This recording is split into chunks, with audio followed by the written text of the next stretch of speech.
బాగా చదువుకున్న వ్యక్తి లేదా గొప్ప పదవి సంపాదించిన వ్యక్తి లేదా వ్యాపారంలో బాగా డబ్బు సంపాదించిన వ్యక్తి లేదా ఇతర ప్రాపంచిక విజయాలు పొందిన వ్యక్తి ఖచ్చితంగా తన ద్వితీయ మనసులోని అహంభావనను మరియు జ్ఞాపకాల పుస్తకమును అంత ఎక్కువగా వాడి ఉంటాడు.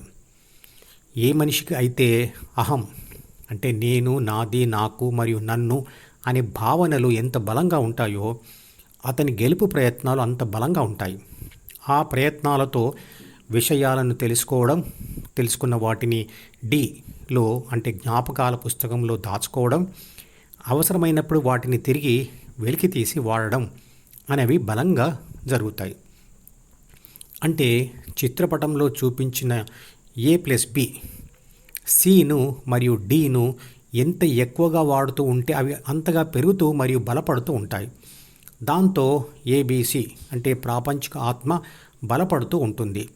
మరియు బలపడిన ABC పెరుగుతున్న Dలోని కోరికలను ఉపయోగిస్తూ జ్ఞానేంద్రియాల ద్వారా ప్రాపంచిక గెలుపు సుఖాలను అనుభవిస్తూ వాటికి అలవాటు పడిపోతుంది.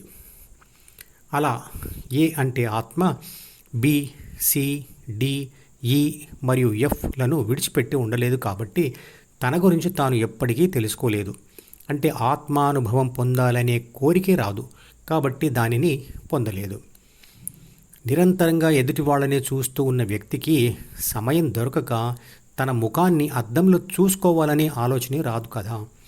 అందుకే తప్పులెన్ని వారు తమ తప్పులెరగరు అని వేమన అన్నాడు. అందుకే మనిషికి లోక విమర్శ వచ్చే వరకు ఆత్మవిమర్శ ఉండదు. అంతటా గెలుస్తున్న వ్యక్తి విషాదం వచ్చేంత వరకు వెనక్కి తిరిగి తనను తాను తెలుసుకునే ప్రయత్నం చేయడు. మనిషి గొప్ప గొప్ప ప్రాపంచిక విజయాలు అయితే సాధిస్తూనే ఉండవచ్చు, కానీ తన శరీరంలోనే ఉంటూ తన ద్వితీయ మనసును వాడుతూ తనకు విజయాలను సాధించి పెడుతున్నది ఎవరో అతనికి తెలియదు.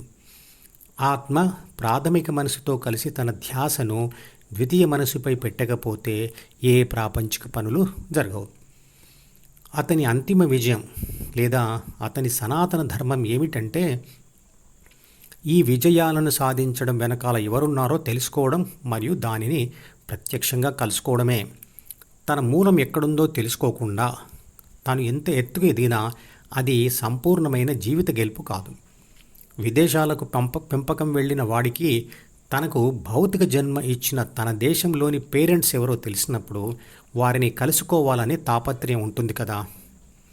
చిన్నతనంలోనే విదేశాలకు వెళ్ళి స్థిరపడిన వ్యక్తికి తన బాల్యం మరియు జన్మస్థలం గుర్తుకు రాకుండా ఉంటుందా?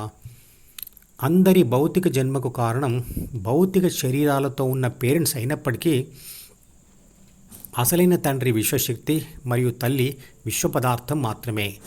ప్రాపంచిక విషయాలతో బిజీగా ఉన్న ఆధునిక మానవుడికి ఆ విషయాన్ని గుర్తించే అవకాశం లేదు కాబట్టి సహజంగానే వాటి కోసం వెతకడం ఉండదు. 34,43,63,33 కిలోమీటర్ల దూరంలో ఉన్న మార్స్ అనే గ్రహం మీద దిగినటువంటి రోవర్ అంటే ఎలక్ట్రానిక్ కారును ఇక్కడి నుంచే కంట్రోల్ చేశాడు మనిషి. కానీ తనలోని అసంతృప్తిని, కోపాన్ని, పగను, విషాదాన్ని ఎందుకు నియంత్రించలేడు? వాటికి తాత్కాలిక పరిష్కారంగా బాహ్యంగా వెతుకుతాడు తప్ప తన లోపలికి తాను చూసుకోలేడు. మనిషి యొక్క అన్ని మంచి లేదా చెడు ఉద్వేగాలకు కారణాలు: మొదటిది ఆత్మ యొక్క ధ్యాస మరియు దాని విశ్లేషణ శక్తి. రెండవది ప్రాథమిక మనసులోని 3 బాధ్యతలు మరియు 6 గుణాలు. మూడవది ద్వితీయ మనసులోని అహం. నాలుగవది జ్ఞాపకాల పుస్తకంలోని ప్రాపంచిక సమాచారం మరియు కోరికలు. ఐదవది జ్ఞానేంద్రియాలు. ఆత్మధ్యాస ఈ 5టిపై పెట్టకపోతే ప్రపంచం నుండి ఎలాంటి సమాచారం డిలోకి రాదు. మరియు ABC అంటే ప్రాపంచిక ఆత్మకు సమాచార విశ్లేషణ అవసరం ఉండదు కాబట్టి దానికి ఎలాంటి ఉద్వేగాలు ఉండవు. అదే శాశ్వత శాంతి, ఆనందం ఇచ్చే స్థితి. ద్వితీయ మనసులోని అహం మరియు జ్ఞాపకాల పుస్తకంకు అతుక్కొని ఉన్న ప్రాపంచిక ఆత్మ తన ధ్యాసను దాని నుండి విడిపించి డిలోనే పుట్టే ధ్యాన కోరిక ద్వారా హృదయం వైపు మళ్లించడమే దారి మళ్లింపు పద్ధతిలో చేసే ధ్యానం.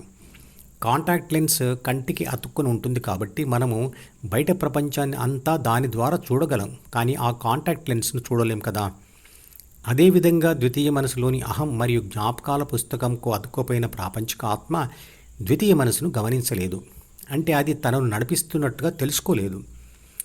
ఎలాగైతే మన కంటికి అతుక్కుపోయిన కాంటాక్ట్ లెన్స్ని కంటి నుంచి విడదీసి దూరంగా పెడితేనే అది మనకు స్పష్టంగా కనబడుతుందో, అదేవిధంగా ద్వితీయ మనసుకు అతుక్కుపోయిన ఆత్మ ధ్యానం ద్వారా దాని నుంచి విడిపోయి దానిని గమనిస్తేనే ఉద్వేగాలకు కారణమైన ప్రపంచ సమాచారం మరియు కోరికలు స్పష్టంగా తెలుస్తుంటాయి. అప్పుడు వాటిని నియంత్రించడం తేలికవుతుంది. మధుపదం యూట్యూబ్ ఛానల్లోని ప్రతి వీడియోకి ఒక నెంబర్ ఇవ్వబడింది. 1వ నంబర్ వీడియో నుండి మొదలుపెట్టి వరుసగా చివరి వీడియో వరకు చూస్తేనే ఆత్మశాస్త్రం సంపూర్ణంగా అర్థమవుతుంది. ఈ వీడియో డిస్క్రిప్షన్లో ఉంచిన మధుపదం ప్లేలిస్ట్ లింక్ ద్వారా అన్ని వీడియోలు వరుసగా చూడవచ్చు.